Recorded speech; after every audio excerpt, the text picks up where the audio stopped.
Tax எல்லாருக்கும் happy morning. சம்பவம் அப்படின்னு சொல்லிட்டு அதிரட்டுமே அப்படின்ற கேப்ஷனோட நம்ம பசுபதி வந்து கொஞ்ச நேரத்துக்கு முன்னாடி ஒரு பிக்சர் ஷேர் பண்ணியிருக்காங்க. இன்னைக்கு ஷூட்டிங், அதாவது எஸ்டர்டே ஷூட்டிங் ஸ்பாட்ல இருந்து பார்த்தீங்கன்னா நம்ம நிவின் வந்து சென்டராக இருக்காங்க பசுபதிக்கும் ராகினிக்கும் நடுவில்.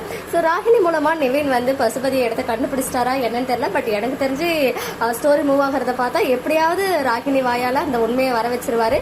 அதர்வைஸ் அவங்களை ஃபாலோ பண்ணி போயாவது எப்படியாவது பசுபதியை கண்டுபிடிச்சிருவாரு அப்படின்ற ஒரு ஃபீல் வந்து எனக்குமே இருக்கு. பட் இந்த பிக்சர்ல பார்க்கும்போது நிவின் தான் இவங்க கிட்ட மாட்டிக்கிட்ட மாதிரி போஸ்ட் கொடுத்துட்டு இருக்காங்க. பட் என்னன்னு தெரியல, சம்பவம்னு போட்டிருக்காரா இல்ல வி வேற மிஸ் ஆகுது. ஸோ வி வந்து டைப் பண்ண விட்டுட்டாரா இல்ல வேணும்னே வி மிஸ்ஸிங், ஒருவேளை வெண்ணிலா மிஸ்ஸிங் அப்படின்ற மாதிரி எதையாவது நமக்கு இன்டெரக்டா பண்றாருன்னு தெரியல. நம்மளும் ஓவரா திங்க் பண்ண வேண்டாம்.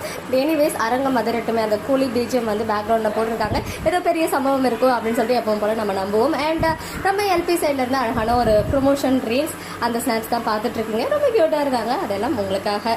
மக்களே நெக்ஸ்ட் வீடியோல மீட் பண்றேன். எக்ஸ்க்ளூசிவ் அப்டேட்ஸ்க்கு மறக்காம நம்ம யூடியூப் சேனலை சப்ஸ்கிரைப் பண்ணிக்கோங்க.